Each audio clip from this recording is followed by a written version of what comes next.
Ja sulla on hyvä suunnittelu.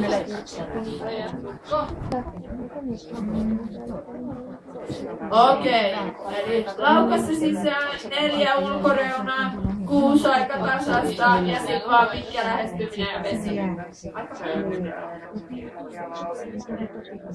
Tosti jossain joppaa.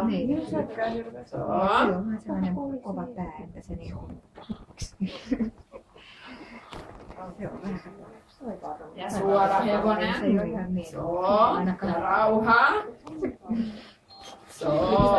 Ja suoraan. No ja nyt tarkkana, että sun hevonen on ihan suorana, kun se laukkaa kohti sitä estettä.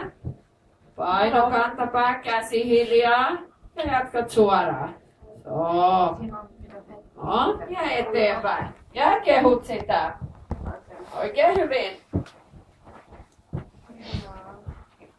Ja